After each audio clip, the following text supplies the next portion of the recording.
വിവാഹ ജീവിതം എങ്ങനെയാവണം? അദ്ദേഹം കല്യാണം കഴിച്ചിട്ടില്ലെന്ന് ബൈബിൾ പറയുന്നു. മഹാനായ റസൂലുള്ളാഹി സ്വല്ലല്ലാഹു അലൈഹി വസല്ലം വിവിധ ഭാര്യമാരെ സ്വീകരിച്ചത് ചരിത്രം എന്ന് മാത്രമല്ല, അവിടുത്തെ ജീവിതത്തിൽ ഏക കന്യകയായി കടന്നു വന്നത് മഹദിയ ആയിഷത്തു സിദ്ദീഖ റളിയല്ലാഹു അൻഹ. എന്തായിരുന്നു മഹദിയുടെ പ്രത്യേകത? എന്തിനായിരുന്നു ചെറിയ പ്രായത്തിൽ മഹദിയെ തൻ്റെ ജീവിതത്തിലേക്ക് ഹബീബായ നബി തങ്ങൾ കൊണ്ടുവന്നത്? അന്നത്തെ ഏറ്റവും നല്ല ബുദ്ധിമതിയായിരുന്നു, ഏറ്റവും നല്ല ഓർമ്മശക്തിയുള്ള കുട്ടിയായിരുന്നു, ഉന്നത കുലജാതയായിരുന്നു, ശരീരത്തിന് വയസ്സിനേക്കാൾ പക്വത വന്നിരുന്നു. എല്ലാ അർത്ഥത്തിലും വിശുദ്ധയായി ഓർമ്മശക്തിയുള്ള ഒരു മഹദി തൻ്റെ ജീവിതത്തിലേക്ക് വരൽ അനിവാര്യമായിരുന്നു. എന്തുകൊണ്ട്? ഹബീബായ നബി സല്ലല്ലാഹു അലൈഹി വസല്ലം തങ്ങൾ മരിക്കുമ്പോഴേക്ക് പരിശുദ്ധ ഇസ്ലാം പൂർത്തിയാകുമെങ്കിലും അതിൻ്റെ പ്രചാരണവും പഠനവും പിന്നെയും നടക്കണം. അതിന് നല്ല ഓർമ്മശക്തിയുള്ള ആൾ ഹബീബായ നബി തങ്ങൾ അനുഭവിക്കണം. അവിടുന്ന് ദീനു പഠിക്കണം, ഇൽമു പഠിക്കണം. അവര് പ്രായം കൂടിയ ആളായാൽ പറ്റില്ല.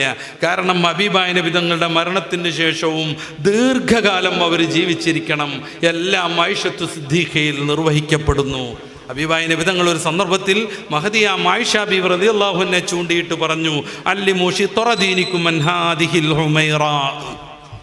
ഈ ചുമന്ന പെൺകുട്ടിയിൽ നിന്ന് നിങ്ങളുടെ ദീനിൻ്റെ പകുതി ഭാഗം നിങ്ങൾ പഠിക്കണം. ഈ ചുമന്ന പെൺകുട്ടിയിൽ നിന്ന് നിങ്ങളുടെ ദീനിൻ്റെ പകുതി ഭാഗം നിങ്ങൾ പഠിച്ചെടുക്കണം. നമ്മൾ ആലോചിച്ച് നോക്കുക, ഒരു മനുഷ്യൻ്റെ ജീവിതത്തിൻ്റെ പ്രധാനപ്പെട്ട ഭാഗമാണ് അവൻ്റെ ദാമ്പത്യ ജീവിതം. അത് ലോകത്തിന് മാതൃകയാവണേൽ അത് കൃത്യമായി ആവാഹിച്ചു പഠിപ്പിക്കാൻ പറ്റുന്ന ഒരാൾ കൂടെ ഉണ്ടാകണം. മുത്ത് റസൂൽ സല്ലല്ലാഹു അലൈഹി വസല്ലം തങ്ങൾ അവിടുത്തെ 63-ാം വയസ്സിൽ മരണപ്പെടുമ്പോൾ ആയിഷ ബീവി റളിയല്ലാഹു അൻഹയ്ക്ക് 19 വയസ്സ് പ്രായം. പിന്നീട് അവിടുന്ന് ദീർഘകാലം ജീവിച്ചു. 65 വയസ്സുവരെയും ആയിഷ ബീവി റളിയല്ലാഹു അൻഹ ജീവിച്ചു. എങ്ങനെ ജീവിച്ചു? ആയിഷ ബീവി റളിയല്ലാഹു അൻഹ തൻ്റെ പ്രിയപ്പെട്ട പിതാവ് അബൂബക്കർ സിദ്ദീഖ് തങ്ങളുടെ ഉസ്താദായിരുന്നു. 2ാം ഖലീഫ ഉമറുൽ ഫാറൂഖ് തങ്ങളുടെ ഉസ്താദായിരുന്നു. ഒട്ടുമിക്ക സഹാബികളുടെയും ഉസ്താദായിരുന്നു. മഹദി നിസ്കാരം കഴിഞ്ഞ് ദിക്റും സലാത്തും ഖുർആൻ പാരായണവും കഴിഞ്ഞ് സിറ്റൗട്ടിൻ്റെ തൊട്ടപ്പുറത്ത് മറയ്ക്കപ്പുറം വന്നിരിക്കും. ഓരോ സഹാബി വര്യനും വന്ന്, ഉമ്മി, ഞങ്ങൾക്കിടയിൽ ഇങ്ങനെ ഒരു പ്രശ്നമുണ്ടായി, അതിൻ്റെ നിവാരണം എന്താണെന്ന് ഹബീബായ നബി തങ്ങൾ എന്തു പറഞ്ഞുവെന്ന് പഠിപ്പിച്ചുവെന്ന് അന്വേഷിക്കും. മഹദി ആ കാര്യം വിശദീകരിച്ചു കൊടുക്കും. ലോകത്തെ ഏറ്റവും കൂടുതൽ ഹദീസ് റിവായത്ത് ചെയ്തത് അബ്ദുറഹ്മാൻ ബിൻ സഖർ എന്ന് പറയുന്ന അബൂ ഹുറൈറ റളിയല്ലാഹു അൻഹു. രണ്ടാമതായി ഏറ്റവും കൂടുതൽ ഹദീസ് റിവായത്ത് ചെയ്യുന്നത് മഹദിയ ആയിഷ ബീവി റളിയല്ലാഹു അൻഹ. കുറച്ചു കാലമൊന്നുമല്ല, 65 ആയുസ്, 65 വയസ്സ് വരെ അവിടുന്ന് ജീവിച്ചു. സഹാബികളുടെ ഘട്ടം കഴിഞ്ഞു. മുഹമ്മദ് ബിൻ മുൻകദിർ റളിയല്ലാഹു അൻഹുവിനെ പോലെയുള്ള താബിഈ പ്രമുഖർ ആയിഷ ബീവിയുടെ ശിഷ്യരായി വന്നു. താബിഈങ്ങളുടെ താബിഈങ്ങൾ ആയിഷ ബീവിയുടെ ശിഷ്യരായി വന്നു. എന്തിനായിരുന്നു ഹബീബായ നബി തങ്ങളുടെ ജീവിതത്തിലേക്ക് അത്ര ചെറുപ്പത്തിൽ ആയിഷ ബീവി കടന്നു വന്നത്? അവിടെയുള്ള മറ്റു ചില വിമർശനങ്ങളൊക്കെ ഉണ്ട്. ചെറിയ കുട്ടിയെ ജീവിതത്തിലേക്ക് സ്വീകരിച്ചു എന്നൊക്കെ പറയുന്നത്. തൽക്കാലം ഞാൻ അങ്ങോട്ട് കിടക്കണില്ല. ഒരു കാര്യം മാത്രം പറയാം. നബി സല്ലല്ലാഹു അലൈഹി വസല്ലം തങ്ങൾ വിവാഹം കഴിക്കുന്നതിൻ്റെ മുമ്പ് ഒരു മജൂസിയുമായി മഹദിയ ആയിഷ ബീവി റളിയല്ലാഹു അൻഹയുടെ വിവാഹം നിശ്ചയിച്ചിരുന്നു. നബി തങ്ങൾ കല്യാണം കഴിക്കുന്നില്ലെങ്കിൽ ആയിഷ ബീവിയെ അദ്ദേഹം കെട്ടിക്കൊണ്ടു പോകുമായിരുന്നു. അന്നത്തെ അവസ്ഥ മാത്രമല്ല, ഈ ഒരു 10-20 കൊല്ലം മുന്നേ വരെയുള്ള നമ്മുടെ കേരളത്തിൻ്റെയൊക്കെ അവസ്ഥ അങ്ങനെ തന്നെയാണ്. അറിയപ്പെടുന്ന പല പല പ്രമുഖരും കല്യാണം കഴിക്കുന്നത് ഈ പ്രായത്തിലോ അതിനേക്കാൾ താഴെയുള്ള കുട്ടികളെയാണ്. രാമകൃഷ്ണ പരമഹംസർ കല്യാണം കഴിച്ചത് 5 വയസ്സുള്ള കുട്ടിയെയാണ്. ആ ലിസ്റ്റ് കുറേ പറയാനുണ്ട്, ഞാൻ അങ്ങോട്ട് കിടക്കില്ല. ഒരൊറ്റ കാര്യം മാത്രം സംബന്ധമായി നമ്മൾ മനസ്സിലാക്കുക. നബിതങ്ങൾ അന്ന് കല്യാണം കഴിക്കുന്നില്ലായിരുന്നെങ്കിൽ മറ്റൊരാൾ കല്യാണം കഴിക്കുമായിരുന്നു. 6-ാം വയസ്സിൽ ജീവിതത്തിലേക്ക് വന്നിട്ടും 9-ാം വയസ്സ് വരെ റസൂൽ കൂട്ടിക്കൊണ്ടുപോയില്ല. മഹാനായ സിദ്ദീഖുൽ അക്ബർ റളിയല്ലാഹു അൻഹു പലപ്പോഴും പറയും, മോളെ കൂട്ടണ്ടേ കല്യാണം കാണാനുള്ള മോഹം കൊണ്ട്. പിന്നീട് 9-ാം വയസ്സിലാണ് റസൂലിൻ്റെ ജീവിതത്തിലേക്ക് ആയിഷ ബീവി റളിയല്ലാഹു അൻഹ കടന്നു വരുന്നത്. ഈ വിവാഹം ഒരു പ്രായത്തിൽ നിശ്ചയിക്കുക എന്ന് പറയുന്നത് പരമാബദ്ധമാണ്. ഒരു പ്രായത്തിൽ വിവാഹത്തെ നിശ്ചയിക്കുക എന്ന് പറയുന്നത് പരമാബദ്ധമാണ്. ഇപ്പോഴും 10 വയസ്സിൽ കല്യാണം കഴിക്കൽ അനുവദനീയമായ സ്റ്റേറ്റുണ്ട് അമേരിക്കയിൽ. ലോകത്തെ ഏറ്റവും ചെറിയ അമ്മ ആരാണെന്ന് പ്രിയപ്പെട്ട ചെറുപ്പക്കാരൊക്കെ ഒന്ന് ഗൂഗിൾ ചെയ്ത് നോക്കുക. ഏറ്റവും ചെറിയ അമ്മ ആരാണെന്ന് പെറു എന്ന നാട്ടിലുള്ള 5.5 വയസ്സുകാരി പെണ്ണിനെ നമുക്ക് കാണാൻ പറ്റും. ഏറ്റവും ചെറിയ അമ്മ അവർ പ്രസവിച്ച കുഞ്ഞിനോടൊപ്പം നിൽക്കുന്നത് കണ്ടാൽ ജ്യേഷ്ഠത്തി അനുജത്തി എന്ന് തോന്നും. ആ സ്ത്രീ 85 വർഷം വരെ ജീവിച്ചു. നമ്മൾ വെറുതെ ഒന്ന് ഗൂഗിൾ ചെയ്യുക ഏറ്റവും ചെറിയ അമ്മ ആരാണെന്ന്.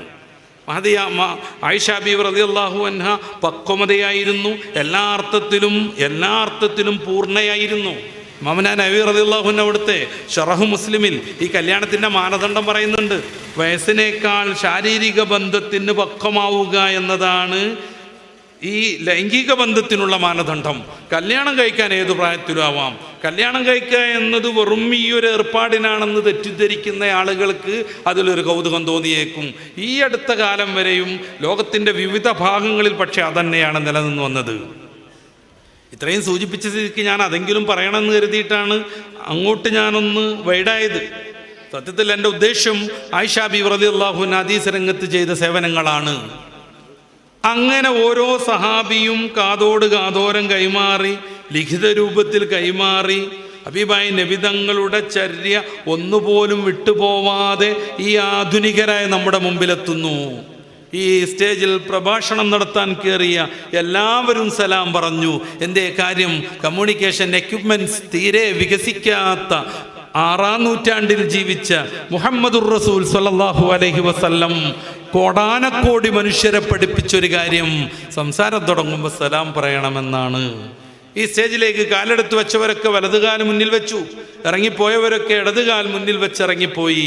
മനുഷ്യൻ്റെ ജീവിതത്തിൻ്റെ ഓരോ തന്തുവിനെയും, അവൻ്റെ ഏറ്റവും സ്വകാര്യ ഇടങ്ങൾ, അവൻ്റെ ടോയ്ലറ്റിലുള്ള ഏർപ്പാട് എങ്ങനെയാവണമെന്ന്, ശൗചം ചെയ്യേണ്ടത് എങ്ങനെയാണെന്ന്, അങ്ങോട്ട് കയറേണ്ടതും ഇറങ്ങേണ്ടതും എങ്ങനെയാണെന്ന്, വിസർജനത്തിന് ഇരിക്കുമ്പോൾ ഏത് വിധത്തിലിരിക്കണമെന്ന്, വിസർജനത്തിനിരിക്കുമ്പോൾ ഏത് വിധത്തിലിരിക്കണമെന്ന് മുഅ്മിനിന് കൃത്യമായ ബോധമുണ്ട്. എന്തുകൊണ്ട്? ഹബീബായ നബി തങ്ങൾ അത് പഠിപ്പിച്ചു. ആ പഠിപ്പിച്ച കാര്യം തീരെ ഡയലൂട്ടാവാതെ സമൂഹത്തിലേക്ക് കൈമാറി വന്നു. അതിന് ശരിക്കും വ്യവസ്ഥാപിതമായ മാർഗം പടച്ച റബ്ബി ഉമ്മത്തിന് കാണിച്ചു കൊടുത്തു. നമ്മുടെ അടുത്ത കാലത്തൊക്കെ ജീവിച്ച കുറേ ഭൗതിക നേതാക്കളില്ലേ, ഗാന്ധിജി, അദ്ദേഹം കേരളത്തിലേക്ക് വന്നിട്ടുണ്ട്. അദ്ദേഹം എങ്ങനെയാണ് ട്രെയിൻ ഇറങ്ങി എന്നുള്ളത് നമുക്കറിയില്ല. അദ്ദേഹം ട്രെയിനിലേക്ക് എങ്ങനെ കയറി എന്നുള്ളത് നമുക്കറിയില്ല. അദ്ദേഹം മരണപ്പെടുമ്പോൾ അദ്ദേഹത്തിൻ്റെ തലമുടിയിൽ എത്ര എണ്ണം നിരച്ചിരുന്നു എന്നുള്ളത് നമുക്കറിയില്ല. അദ്ദേഹം സമ്പൂർണ്ണ കഷണ്ടിയൊന്നും അല്ല കേട്ടോ. ചിലപ്പോൾ കുട്ടികളൊക്കെ അങ്ങനെ ചിരിക്കും ചിലപ്പോൾ, ഗാന്ധിജിക്ക് തലമുടി ഉണ്ടോയെന്ന്. ഉണ്ട്, അദ്ദേഹം സ്ഥിരമായി ഷേവ് ചെയ്യുന്നതാണ്. അദ്ദേഹത്തിൻ്റെ ഈ ഭാഗം ഒന്നിച്ചു മുടി ഉണ്ടായിരുന്നു. അതിൽ എത്ര എണ്ണം നിരച്ചു നമുക്കറിയില്ല. എന്തിന്? നമ്മുടെ വാപ്പ മരിച്ചപ്പോൾ എത്ര താടി രോമം നിരച്ചു നമുക്കറിയായിരുന്നു. എന്നാൽ ഷമായിൽ എന്ന് പറയുന്ന വിശാലമായ ജ്ഞാനശാഖയുണ്ട്. ഹബീബായ നബി തങ്ങളുടെ ശരീരത്തിൻ്റെ വർണ്ണനകൾ. നബി തങ്ങൾ മരണപ്പെടുമ്പോൾ 16 താടി രോമങ്ങൾ നിരച്ചിരുന്നുവെന്ന് ലോക ചരിത്രത്തിലെ ഒരു മഹാത്ഭുതം. എങ്ങനെയാണത് വിശദീകരിക്കാമെന്ന് എനിക്കറിയില്ല, വാക്കുകൾക്ക് പഞ്ഞം നേരിടുന്നു. ഒരാൾ മരിക്കുമ്പോൾ എത്ര രോമങ്ങൾ നിരച്ചു എന്ന് പോലും കൃത്യമായി കണക്കുണ്ട്. അവിടുന്ന് എത്ര യുദ്ധം ചെയ്തു നമുക്കറിയാം. അവിടുന്ന് 80-ൽ ചില്ലാനം യുദ്ധങ്ങൾക്ക് നേതൃത്വം കൊടുത്തിട്ട് അതിൽ എത്ര പേര് മരണപ്പെട്ടു? രണ്ടു പക്ഷത്തുമായി 1017 പേരെന്ന് നമുക്കറിയാം. അവിടുത്തെ ഭാര്യമാരാരാണ് നമുക്കറിയാം. അവരുടെ മാതാവും പിതാവും ആരാണ് നമുക്കറിയാം.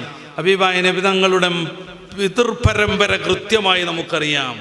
ഈ ദർസിലൊരു കുഞ്ഞു മോനെ വിളിച്ചിട്ട് മുത്തറസൂലിൻ്റെ 20 വാപ്പമാരുടെ പേര് പറഞ്ഞാൽ അബൂഹു അബ്ദുല്ലാഹി അബ്ദുൽ മുത്വലിബ് എന്നും പറഞ്ഞിട്ട് കിഫായത്തുൽ അവാമിലെ പദ്യം ആ കുട്ടി ആലപിച്ചു തുടങ്ങും.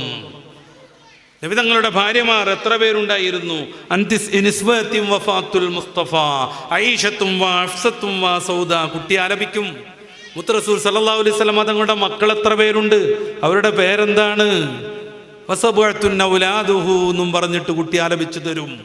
ഹബീബായ നബി തങ്ങളെക്കുറിച്ച്, അവിടുത്തെ കുടുംബത്തെക്കുറിച്ച്, മക്കളെക്കുറിച്ച്, അവിടുത്തെ ജീവിതത്തിൻ്റെ ഓരോ നിമിഷത്തെക്കുറിച്ച്, അവിടുന്ന് കാണിച്ച ഓരോ പ്രവൃത്തിയും, അവിടുത്തെ ഓരോ വാക്കും, അവിടുത്തെ ഓരോ സമ്മതവും അംഗീകാരവും ലോകത്ത് രേഖപ്പെട്ട് കിടക്കുന്നു. ലോക ചരിത്രത്തിൽ മറ്റൊരാൾക്ക് ഇത് അവകാശപ്പെടാനേ സാധ്യമല്ല.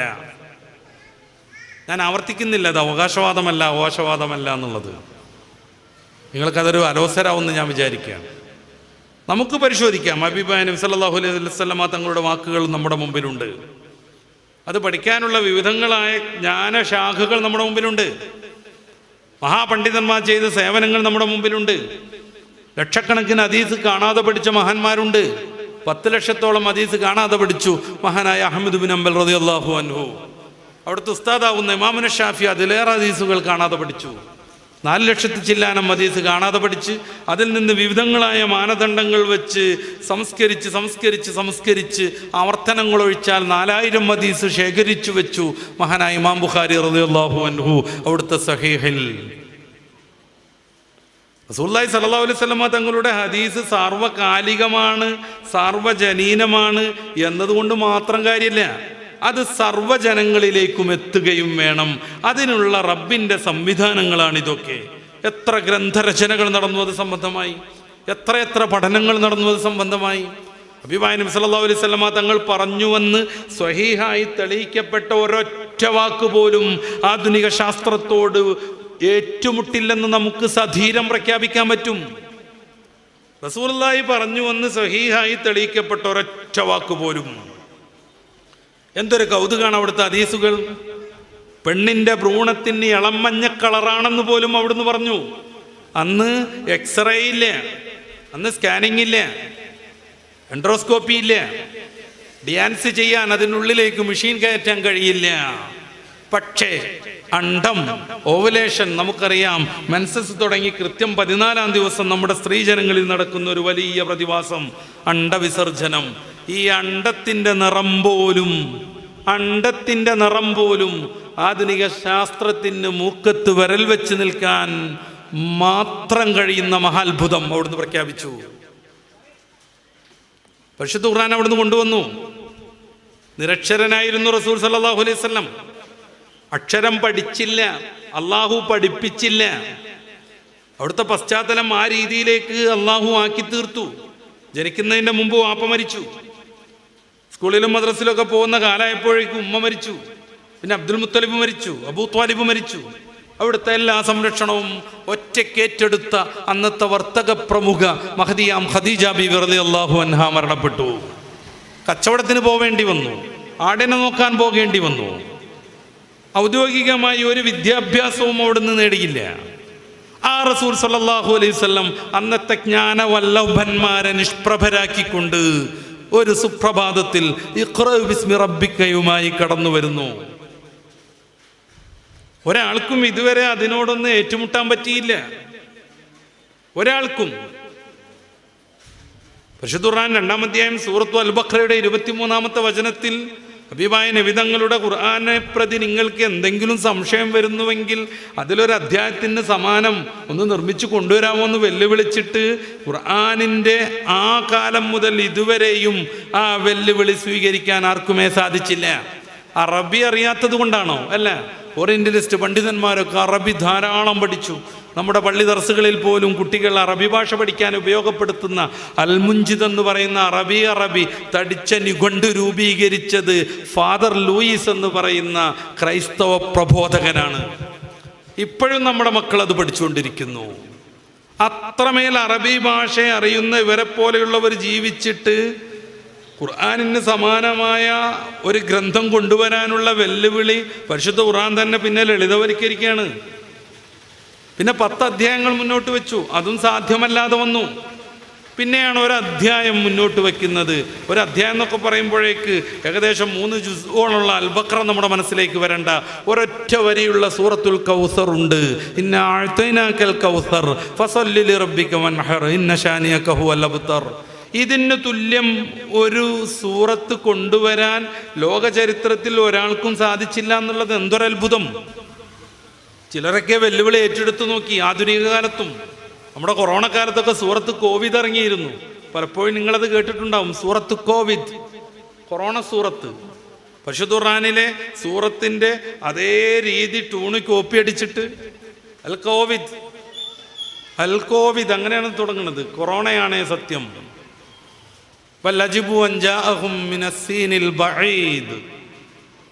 ഈ കോവിഡിന്റെ അവസാനം ദാലായപ്പോൾ മൂപ്പരുണ്ടാക്കാൻ പോണ എല്ലാ വാക്യത്തിൻ്റെയും അവസാനം ദാലാക്കാൻ അൽജീരിയക്കാരനാവുന്ന യുക്തിവാദി അൽ ജീലി എന്ന് പറയുന്ന ചങ്ങാതി ശ്രമിച്ചു. അപ്പോൾ അൽ കോവിഡ് പിന്നെ അയാൾ ഇങ്ങനെ തുടങ്ങുക, വൽ ഫൈറൂസിൽ മുബീദ്, മാരകമായ വൈറസാണേ സത്യം. വല്ലജുബു അൻജാഅഹും മിൻഹും മിനസ്സീനിൽ ബഈദ്, ദൂരെയുള്ള ചൈനയിൽ നിന്നത് വന്നതിൽ അവർക്ക് വല്ലാത്തൊരത്ഭുതം. വഖാലൽ കാഫിറൂന ഹാദാ മറളുൻ നകീദ്, കാഫിരിങ്ങൾ പറയാണ് ഇതൊരു കുഴപ്പം പിടിച്ച മരണമാണ്. കല്ല, അവർ പറഞ്ഞത് ശരിയല്ല. ബൽ ഹുവൽ മൗത്തുൽ ലകീദ്, അത് ഉറപ്പിച്ച മരണമാകുന്നു. ഇങ്ങനെ ഉണ്ട് കുറേ അങ്ങോട്ട്. ഇതൊന്ന് പരിശുദ്ധ ഖുർആനിലെ ടൂൺ അങ്ങനെ കോപ്പിയെടുത്തു. അതോടുകൂടെ തന്നെ ഇതിന് സമൂഹത്തിൻ്റെ മുന്നിലേക്ക് സമർപ്പിക്കാൻ പറ്റാതെയായി. അതിൻ്റെ ആശയത്തിലേക്കൊക്കെ നമ്മളൊന്ന് കടന്നു നോക്കണം. വല്ലജിബു അൻജാഅഹും മിനസ്സീനിൽ ബഈദ്, ദൂരെയുള്ള ചൈനയിൽ നിന്ന് വന്നതിൽ വല്ലാത്തൊരു അത്ഭുതം പ്രകടിപ്പിച്ചു അവർ. ചൈനക്കാർക്ക് തോതാൻ പറ്റൂല, കാരണം അവരുടെ നാടാണ് ചൈന, ദൂരെയുള്ള മറ്റൊരു നാടല്ല. നമുക്കും പറ്റൂല, നമ്മുടെ അയൽവാസി നാടാണത്. അപ്പോൾ കാലൽ കാഫിറൂന, കാഫിരിങ്ങൾ പറഞ്ഞു. ആരെ കാഫിരിങ്ങൾ? കാഫിരിങ്ങൾ മാത്രമാണോ പറഞ്ഞത് കൊറോണ ഒരു ഭയങ്കര രോഗമാണെന്നുള്ളത്? കാഫിരിങ്ങൾ മാത്രം പറഞ്ഞു, മുഅ്മിനീങ്ങളൊന്നും പറഞ്ഞില്ല. അങ്ങനെ ഉണ്ടോ? അല്ലെങ്കിൽ യുക്തിവാദിക്ക് ആരാ മുഅ്മിൻ, ആരാ കാഫിർ? ആരാ മുഅ്മിൻ, ആരാ കാഫിർ? കുറച്ചുകൂടെ അപ്പുറം പോയി നോക്കൂ. ബൽ കല്ല, അവർ പറഞ്ഞത് ശരിയല്ല. പിന്നെയോ അത് മൗത്തുല്ലക്കി, ഇത് ഉറപ്പിച്ച മരണമാണെന്നാണ്. കൊറോണയുടെ തുടക്കത്തിൽ അയാൾ അങ്ങോട്ട് പോയി ഇങ്ങോട്ട് പോയി എന്നൊക്കെ ഗ്രാഫിക്കൊക്കെ എടുത്ത് ഈ ചാനലുകളൊക്കെ ആഘോഷിക്കണ സമയത്ത് കൊറോണ പിടിച്ചോ മരിച്ചു. ചില മെഡിക്കൽ ജേണലുകൾ പോലും, ചില മെഡിക്കൽ ഓൺലൈൻ പ്രസിദ്ധീകരണങ്ങളിൽ പോലും കൊറോണ ബാധിക്കുന്നതിനെ കുറിച്ചുള്ള ചില ചിത്രീകരണങ്ങളൊക്കെ വന്നു. കൊറോണ പിടിച്ചോൻ മരിച്ചു എന്ന് തീരുമാനിച്ച് ജനങ്ങൾ ഇങ്ങനെ ബേജാറായി നിൽക്കുമ്പോഴാ ഇത് രോഗമൊന്നുമല്ല, ഇതൊരു മാരകമായ രോഗം എന്ന് പറഞ്ഞുകൂടാ. പിന്നെയോ കാഫിരീങ്ങൾ പറഞ്ഞത് ശരിയല്ല, പിന്നെ അത് ഉറപ്പിച്ച മരണമാണെന്ന് ജീലി ഇറക്കണത്. സത്യം പറഞ്ഞാൽ കൊറോണ ബാധിച്ചിട്ട് 1% ആളുകൾ പോലും ഇതുവരെ മരിച്ചിട്ടില്ല. മരിച്ചോലെ തന്നെ കൊറോണ കൊണ്ടാണോ ന്യൂമോണിയ പോലത്തെ മറ്റു രോഗങ്ങൾ കൊണ്ടാണോ ശാസ്ത്രരംഗത്ത് ചർച്ച നടക്കുകയാണ്. ഇതാണ് മനുഷ്യന്മാർ ഖുർആൻ ഉണ്ടാക്കിയുള്ള ഒരവസ്ഥ. ഭയങ്കര രസകരമാണ് ഈ സൂറത്ത് മുഴുവൻ നമ്മൾ പരിശോധിച്ചിട്ടുണ്ടെങ്കിൽ. വഅ്തിസിലു ഐദിയകും ബിസ്സാബൂനിൽ ജദീദ് എന്നൊക്കെ ഉണ്ടായില്ലൊരായത്ത്. നിങ്ങൾ പുതിയ സോപ്പ് കൊണ്ട് കൈ കഴുകണം എന്ന്. പഴയ സോപ്പായ പറ്റൂല എന്നർത്ഥം. അപ്പോൾ ഓരോ കൈ കഴുകാനും പുതിയ പുതിയ ലെക്സ് പൊട്ടിച്ചുകൊണ്ടിരിക്കണം, എന്നിട്ട് അത് വലിച്ചെറിയണം. ഇതാണ് മനുഷ്യന്മാർ ഖുർആന്റെ മേക്കെട്ട് കയറാൻ ശ്രമിച്ചാലുണ്ടാവുക. മഹാനായ റസൂലുള്ളാഹി സ്വല്ലല്ലാഹു അലൈഹി വസല്ലം തങ്ങൾ ആരായിരുന്നു? സമ്പൂർണ്ണ നിരക്ഷരരായിരുന്നു. ഒരക്ഷരം എഴുതാൻ പഠിച്ചിട്ടില്ല, ഒരക്ഷരം അവിടത്തേക്ക് നോക്കി വായിക്കാനും അറിയില്ല. പരിശുദ്ധ സൂറത്ത് അങ്കബൂത്തിന്റെ 48-ാമത് വചനം, മാ കുന്ത തത്ലൂ മിൻ ഖബ്ലിഹി മിൻ കിതാബ്, അങ്ങ് ഇതിന്റെ മുമ്പ് ഒരു അധ്യായം, ഒരു പുസ്തകം വായിച്ചിട്ടേ ഇല്ല. വലാ തഖുത്തുഹു ബിയമീനിക്, അങ്ങ് ഒരക്ഷരവും എഴുതിയിട്ടുമില്ല. ഇദല്ലർതാബൽ മുബ്തിലൂൻ, അങ്ങ് നല്ലൊരു പണ്ഡിതനും എഴുത്തുകാരനും നല്ലൊരു സാഹിത്യ വല്ലഭനൊക്കെ ആയിരുന്നെങ്കിൽ ജനങ്ങൾ അങ്ങ് കൊണ്ടുവന്ന ഖുർആനിനെ പ്രതി സംശയിക്കുമായിരുന്നു. ആ സംശയം വരാതിരിക്കാൻ നിരക്ഷരരായി അവിടുത്തെ അള്ളാഹു വളർത്തിക്കൊണ്ടുവന്നു. എന്തൊരത്ഭുതമാണത്! ഇബ്നു കസീർ ഈ ആയത്തിൻ്റെ തഫ്സീറിൽ എഴുതുന്നുണ്ട്, ഹബീബായ നബി സല്ലല്ലാഹു അലൈഹി വസല്ലമ തങ്ങൾ മരിക്കുവോളം നിരക്ഷരനായിരുന്നു എന്ന്. അതിനുള്ള ചില ചരിത്രങ്ങളും ഹദീസുകളും പല പണ്ഡിതന്മാരും ഉദ്ധരിച്ചിട്ടുമുണ്ട്. മുതല്ലിങ്ങളൊക്കെ ഉള്ളതുകൊണ്ട് പറയാണ് ഞാൻ. അസംബന്ധമായി സ്വതന്ത്ര കിതാബുകളുണ്ട്. ഹുദൈബിയ സന്ധി നടക്കുന്നത് ഹിജ്റയുടെ 6-ാം വർഷത്തിലാണ്. പിന്നെ 3.5 വർഷത്തോളാണ് ഹബീബായ നബി തങ്ങൾ ജീവിച്ചിരുന്നത്. ഏകദേശം അവിടുത്തെ ജീവിതത്തിൻ്റെ അവസാന ഘട്ടം. ഹുദൈബിയ സന്ധി എഴുതുമ്പോൾ അലി ഇബ്നു അബീ ത്വാലിബ് റളിയല്ലാഹു അൻഹു മിൻ മുഹമ്മദിൻ റസൂലില്ലാഹി, അള്ളാഹിൻ്റെ പ്രവാചകരാകുന്ന മുഹമ്മദ് നബിയിൽ നിന്ന് എന്നൊരു പ്രയോഗം നടത്തിയപ്പോൾ ശത്രുപക്ഷം മുശ്രിക്കീങ്ങൾ എതിർത്തു. ഈ റസൂലുള്ളാഹി വെട്ടിക്കളയണം എന്ന്. റസൂലുള്ളാഹി വെട്ടിക്കളയണം, അത് ഞങ്ങൾ സമ്മതിക്കൂല. മുത്തറസൂൽ സല്ലല്ലാഹു അലൈഹി വസല്ലമ തങ്ങൾക്ക് അവർ പ്രതിപക്ഷത്തെ മാനിക്കേണ്ടതുണ്ടെന്ന് തോന്നി. അവിടുന്ന് അലിയാർ തങ്ങളോട് അത് വെട്ടിക്കളയാൻ പറഞ്ഞു. ഹബീബായ നബി തങ്ങളോടുള്ള സ്നേഹാതിരേകത്താൽ വാശി പിടിച്ചു. സല്ലല്ലാഹു അലൈഹി വസല്ലമ തങ്ങൾ ആ ഹുദൈബിയ സന്ധിയുടെ പേപ്പർ വാങ്ങി. എന്നിട്ട് ചോദിച്ചു, ആ ഒരു റസൂലുള്ളാഹ് എന്നുള്ള സ്ഥലം എനിക്ക് കാണിച്ചു തരുമെന്ന്. റസൂലുള്ളാഹ് എന്നുള്ള സ്ഥലം കാണിച്ചു തരും. ഇമാം ബുഖാരി തങ്ങൾ നിവേദനം ചെയ്ത ഹദീസാണ്. അലിയാർ തങ്ങൾ കാണിച്ചു കൊടുത്തു, ഇതാണ് റസൂലുള്ളാഹ് എന്നുള്ള പദം. അവിടുന്ന് അത് നീക്കിക്കളഞ്ഞു. നബി തങ്ങൾ അത് മായ്ച്ചു കളഞ്ഞു. എന്നിട്ട് അലിയാർ തങ്ങളോട് മുഹമ്മദ് ബിൻ അബ്ദില്ല എന്ന് രേഖപ്പെടുത്താൻ പറഞ്ഞു. മുഹമ്മദ് ബിൻ അബ്ദില്ല എന്ന് അവിടെ എഴുതി ചേർക്കാൻ പറഞ്ഞു. അതായത് ഹുദൈബിയ സന്ധി നടക്കുന്ന സന്ദർഭത്തിൽ റസൂലുള്ളാഹ് എന്നത് വായിക്കാൻ അവിടുത്തേക്ക് കഴിയില്ലായിരുന്നു. അത് അലങ്കാരമാണ് റസൂലിനെ സംബന്ധിച്ചിടത്തോളം. കാരണം ഹബീബായ നബിതങ്ങൾ കടന്നു വരുന്നത് ലോകത്തിന് മൊത്തം മാതൃകയായിട്ടാണ്, ഏതെങ്കിലും ഒരു സമൂഹത്തിലേക്കല്ല. ഖുൽ യാ അയ്യുഹന്നാസ് ഇന്നി റസൂലുള്ളാഹി ഇലൈക്കും ജമീഅ. സൂറത്തുൽ അഅറാഫിന്റെ 157-ാമത് വചനം അങ്ങനെയാണ് ആരംഭിക്കുന്നത്. റസൂലേ പറയൂ, ഞാൻ നിങ്ങൾ എല്ലാവരിലേക്കുമുള്ള പ്രവാചകരാകുന്നു. എല്ലാവരിലേക്കും എല്ലാ കാലത്തേക്കുമുള്ള പ്രവാചകരാകുമ്പോൾ അവിടുത്തെ അമാനുഷികതയിൽ ഏറ്റവും ശ്രേഷ്ഠമായ പരിശുദ്ധ ഖുർആൻ എന്നുമെന്നും നിലനിൽക്കണം, എന്നുമെന്നും നിലനിൽക്കണം. അതിന് അള്ളാഹു സ്വീകരിച്ച ചില സംവിധാനങ്ങളുണ്ട്. ഏകദേശം 2 കോടിയിലധികം മുഅ്മിനീങ്ങളുടെ മനസ്സിൽ പരിശുദ്ധ ഖുർആൻ സുരക്ഷിതമാണ്. 2 കോടിയിലേറെ മുഅ്മിനീങ്ങളുടെ മനസ്സിൽ പരിശുദ്ധ ഖുർആൻ സുരക്ഷിതമാണ്. ഏതെങ്കിലും ശക്തനായ രാജാവ് വന്ന് ഖുർആന്റെ എല്ലാ കോപ്പികളും കണ്ടുകെട്ടി ഖുർആനുള്ള എല്ലാ ആപ്പുകളും നിരോധിച്ചുവെന്നാൽ നേരം വെളുക്കുമ്പോഴേക്ക് ഖുർആൻ ഈ സംരക്ഷണത്തിൻ്റെ ഭാഗമാണ് ഹാഫിദുകൾ, ഈ സംരക്ഷണത്തിൻ്റെ ഭാഗമാണ് ഖുർആൻ ഗവേഷണങ്ങൾ, ദർസുകൾ, ശരീഅത്ത് കോളേജുകൾ. ഈ സംരക്ഷണത്തിൻ്റെ ഭാഗമാണ് ഹബീബായ റസൂലുള്ളാഹി തങ്ങൾ നിരക്ഷരരായി വളരുന്നത്, നിധരായി നിൽക്കുന്നു. ഇത് കണ്ണൂർ ജില്ലയിലാണ് ഞാൻ പ്രസംഗിക്കുന്നത്.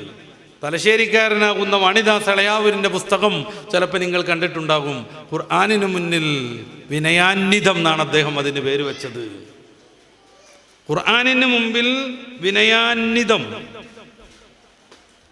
ആ തടിച്ച പുസ്തകത്തിൽ ഖുർആനിൻ്റെ പ്രത്യേകതകൾ അദ്ദേഹത്തിനറിയും വിധം പരിചയപ്പെടുത്തുന്നുണ്ട്. ലോകത്ത് എത്ര പഠനങ്ങൾ നടന്നു ഖുർആനുമായി ബന്ധപ്പെട്ട്. ഖുർആനെ വിമർശിക്കാൻ പഠിച്ച് ഇസ്ലാമിലേക്ക് കടന്നു വന്ന ആധുനികരും പൗരാണികരുമാകുന്ന എത്രയെത്ര മനുഷ്യരുണ്ട്. ഫാദർ ബെഞ്ചമിൻ ഗൽദാനി നല്ല ക്രൈസ്തവ പ്രബോധകനായിരുന്നു. അബ്ദുൽ അഹദ് ദാവൂദായി പിന്നീട് അദ്ദേഹം മാറുന്നു. എന്തുകൊണ്ട്? ഖുർആൻ വിമർശിക്കാൻ പഠിച്ചു. ഖുർആനിനെ നിരോധിക്കാൻ വേണ്ടി മാത്രം ഫ്രാൻസിൽ ഒരു രാഷ്ട്രീയ പാർട്ടി ഉണ്ടാക്കിയ ഒരു ചങ്ങാതി. 1ാമത്തെ തെരഞ്ഞെടുപ്പ് മത്സരത്തിൽ തന്നെ അവർക്ക് 8 MP-മാരെ കിട്ടുകയും ചെയ്തു. അദ്ദേഹം പിന്നെയും ഖുർആൻ വിമർശിച്ചു പഠിച്ചു. ഇപ്പം പരിശുദ്ധ ഖുർആനിനു വേണ്ടി ഗ്രന്ഥം രചിച്ചു കൊണ്ടിരിക്കുന്ന, താൻ ഇതുവരെയും വിമർശിച്ച ആരോപണങ്ങളെല്ലാം കൃത്യമായി പ്രതിരോധിച്ച് ഗ്രന്ഥം രചിച്ചു കൊണ്ടിരിക്കുന്ന ലോക പ്രബോധകരെല്ലാം അദ്ദേഹത്തിൻ്റെ ആ ഗ്രന്ഥം പബ്ലിഷ് ചെയ്യുന്ന ഡേറ്റും കാത്തിരിക്കുന്ന ഇസ്ലാമിൻ്റെ ഏറ്റവും നല്ലൊരു പ്രബോധകനായി അദ്ദേഹം മാറി. എന്തായി ഖുർആൻ്റെ വശ്യത? ത്വാഹ എന്ന് പറയുന്ന സൂറത്ത് ഓതുന്നത് കേട്ടപ്പോഴാണ് മഹാനായ ഉമർ റളിയല്ലാഹു അൻഹു ഇസ്ലാമിലേക്ക് അടുത്തു വരുന്നത്. അന്നു മുതൽ ഇന്നോളം എന്തേ ഖുർആനിന് ഇങ്ങനൊരു വശ്യത കിട്ടുന്നത്? പരിശുദ്ധ റസൂൽ സ്വല്ലല്ലാഹു അലൈഹി വസല്ലമ തങ്ങൾ നിരക്ഷരരായി വരികയും പടച്ച റബ്ബിൽ നിന്ന് കൃത്യമായി ലഭ്യമാവുകയും ചെയ്തു. പരിശുദ്ധ ഖുർആനിൽ പലയിടങ്ങളിൽ അത് പ്രഖ്യാപിച്ചിട്ടുണ്ട്. നസല ബിഹിർ റൂഹുൽ അമീൻ അലാ ഖൽബിക ലിതകൂന മിനൽ മുൻദിരീൻ ബിലിസാനിൻ അറബിയ്യിൻ മുബീൻ. സൂറത്തു ശൂറാന്റെ അവസാന ഭാഗം. അങ്ങനെ നോക്കുമ്പോൾ ഹബീബായ നബിതങ്ങൾ കൊണ്ടുവന്ന ഖുർആനും അവിടുത്തെ മൊഴികളും അവിടുത്തെ സമ്മതങ്ങളും അവിടുത്തെ കൽപ്പനകളുമൊക്കെ ഉൾക്കൊള്ളുന്ന ഹദീസും സാർവലൗകികമായി നിലനിൽക്കുന്നു. അത് എന്നും പ്രസക്തവുമാണ്. ഞാൻ ഈ ഹദീസ് നമ്മുടെ ഈ പുസ്തകം മറിച്ചു നോക്കിയപ്പോൾ കണ്ട ആ റഹം കുടുംബബന്ധവുമായി ബന്ധപ്പെട്ട ഹദീസാണ് ഞാൻ തുടക്കത്തിൽ പറഞ്ഞത്. ഇനി ഏത് ഹദീസ് എടുത്ത് പരിശോധിച്ച് നോക്കും നമ്മൾ. ഏതും ഒരു വിശ്വാസി മറ്റൊരു വിശ്വാസിയുമായി എങ്ങനെ ജീവിക്കണം, ഒരു വിശ്വാസി ഒരു അവിശ്വാസിയുമായി എങ്ങനെ പെരുമാറണം, മനുഷ്യൻ്റെ ഏത് മേഖലയാണ് റസൂലുള്ളാഹി സ്വല്ലല്ലാഹു അലൈഹി വസല്ലമ തങ്ങൾ കൃത്യമായി ബോധിപ്പിക്കാത്തത്? കുറേ ആളുകളൊക്കെ വന്നിട്ട് എന്തൊക്കെയോ പറഞ്ഞു പോകുന്നു. അവരുടെ ഒട്ടുമിക്ക വചനങ്ങളും നഷ്ടപ്പെടുന്നു. അവർ പറഞ്ഞതന്നെ മുഴുവനായി ആളുകൾക്ക് ഉൾക്കൊള്ളാൻ പറ്റാത്തതാകുന്നു. ഇതിലാണ്, ഈ ഒരു സന്ദർഭത്തിലാണ്, ഈ ഒരു പരിസരത്താണ് ഹബീബായ റസൂലുള്ളാഹി സ്വല്ലല്ലാഹു അലൈഹി വസല്ലമ തങ്ങളെ നമ്മൾ മനസ്സിലാക്കേണ്ടത്.